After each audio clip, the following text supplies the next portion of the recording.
Hey guys, just going to do a quick review of the JP 1.5 year anniversary banner.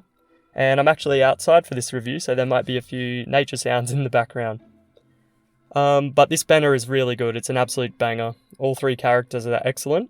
Akeha is going to be high tier in PvP, and the other two are going to be good for all content. With Marie essentially being a power crept celeb Gale, and Yurie being quite similar to EX Lars, but with a lot more utility, I would say. So firstly, Akeha, great HP at 97,000, good attack at 5,800, solid defense 5,300, and 1,200 agility thanks to one of her passives. If we look at her character skill, all allies attack up 20%, and defense down 20% for 30 seconds, and it's usable from the start of battle, so pretty good for PvP, once again. Her first passive is Soldier, and this is a permanent agility up by 20%. So that's pretty nice, it means you can stack a lot more temp agility on top of it as well. We have a new passive, Void Verve, which increases the attack of equipped dark affinity weapons by 40% for the party. That's going to be useful when paired with any character like EX Lavania that's going to be using the Dark Subjugation Fist. So pretty nice overall. And then lastly, her Awakening 3, third passive is Valiance, 10%. So she's got a Soldier and a Valiance, only the second character with that excellent support combo, along with Christmas Theo. Her Debris is going to be a haste sort of ability. Character decreases the character skill gauge needed when you're equipped with a Dark Affinity main weapon. So not the best, but not the worst, I suppose. In terms of her weapon, Black Lily, great HP, attack, and defense, so good all round. First ability is a Blitz for 440%, and then a Ripper ability reducing attack 30% for 30 seconds. It has a Temp Fleetfoot, so pretty nice to boost agility. And then Avoid Haste, which is a new ability as well. Decreases skill cooldown time by 10% when equipped with a Dark Affinity main weapon.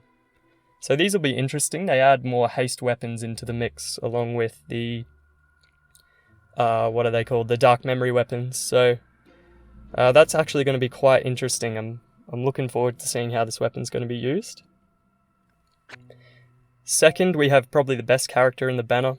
She's literally just a power crept celeb Gale. So we have Celeb Marie. Solid HP at 74k, excellent attack 8,300, solid defense 5,400, and base agility. Her character skill is literally Celeb Gale's but better. So 150 damage to an enemy 4 times, which is 600%. And that'll increase by 40% when her HP is above 80%. I think that works out to be 840 from memory.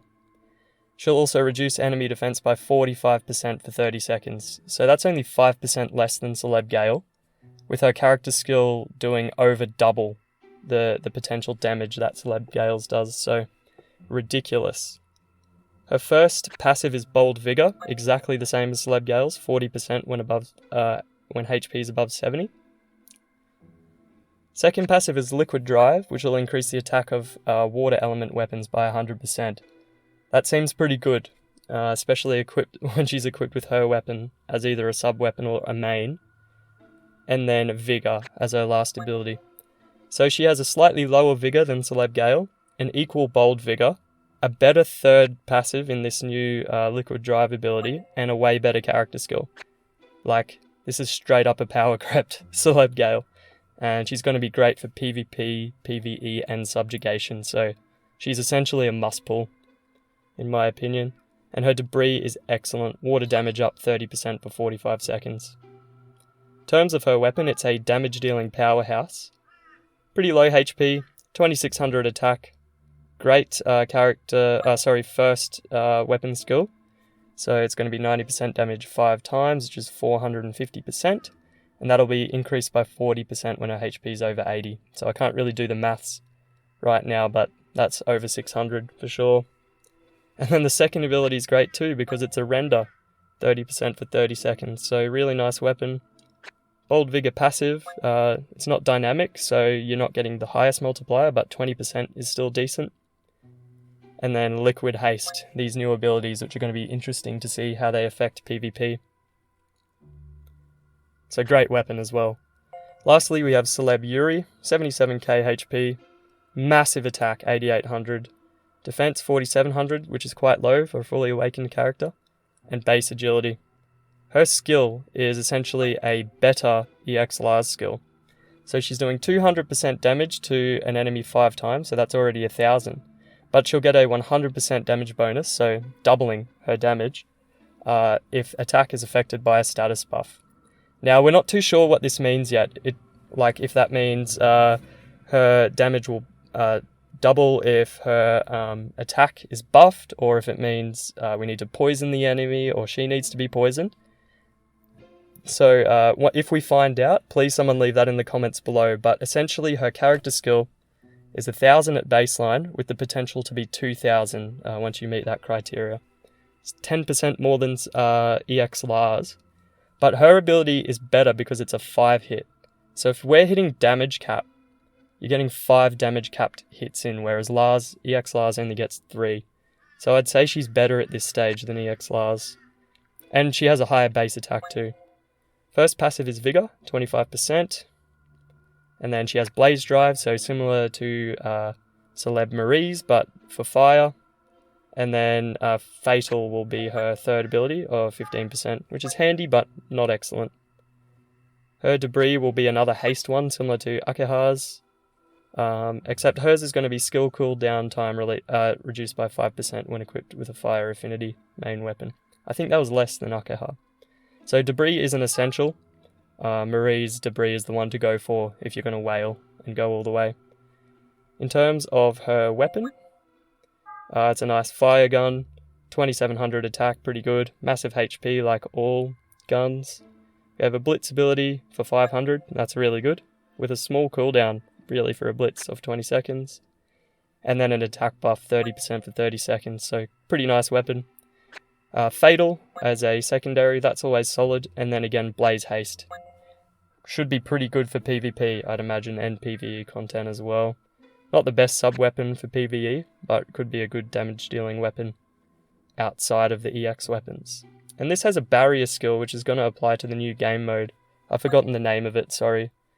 But it reduces the negative effects of certain stages. Alright.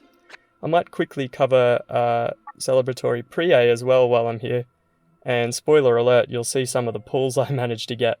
I was pretty happy with what I've got so far, although I don't have Marie. Okay, here's Celebratory Priyet. And she's a solid free handout unit because she's a healer. So we all get a free healer. 25% for all allies. Which is excellent. There's not too much to say about her. She's got average stats. She has Resilience, Luminous Leap, and Ward. Pretty middling abilities, but again, free healer. So that's really nice. And then if I quickly look for her weapon before my phone runs out, which is getting quite low. So the weapon's okay. It's got a Bold Vigor ability, a Recovery ability, so it might be good for Tower, with Toughness, and Haste as well. Won't be the best PvP haste weapon because of the Toughness passive, but that's okay. It's pretty good for a free handout. And you see we get the new flexible black crystals instead of getting multiples of a weapon. I think that's for us to stop hoarding our weapons. Alright, so really good banner. All 3 characters are excellent. Priyet is a great handout healer. Akeha is going to be top tier in PvP. Marie is a better Celeb Gale. And Yurie is going to be a great DPS character, rivaling or potentially beating Lars, depending on the condition for her character skill. Alrighty guys, I'll be back with more 1.5 anniversary content, and I'll catch you guys in another vid.